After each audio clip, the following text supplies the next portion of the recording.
started off with this statement, which I think is another one of those things that is, almost irrefutably true, like this ancient truth that we've understand for so long, which is, you said that the world we live in is not a world of facts, things, and events, but a world of our narratives about facts, things, and events, which I think is incredibly true. I mean, even right back down to our language, it's like, the words that we use are our way of bringing into being some sort of interpretation of the world around us, right? Like some sort of narrative about the world. And can you speak to how important that is for people to realize that and how you even can rationalize, how you can get to that understanding when everything seems so real, like everything that is in our lives seems so factual and real, what we're experiencing. Does it seem so?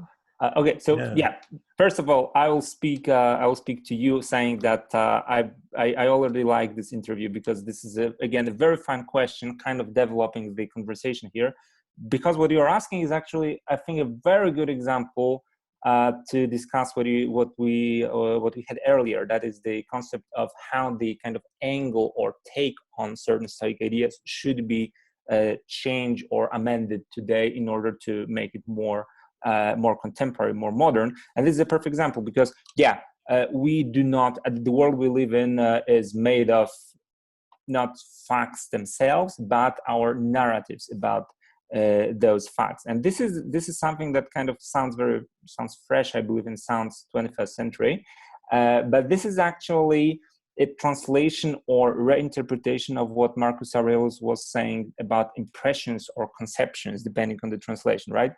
This is one of the basic Stoic dogmas, and this is a very perfect example here, that the facts and events and occurrences and so on, they do not make us happy or unhappy, obviously. It is and Marcus Aurelius says, conceptions, impressions about them that make us happy or unhappy, and so on and so on. And our conceptions, impressions, etc., are under our control, and we need to control them in order to be happy, and so on and so on. That's clear, I guess. Now the thing is that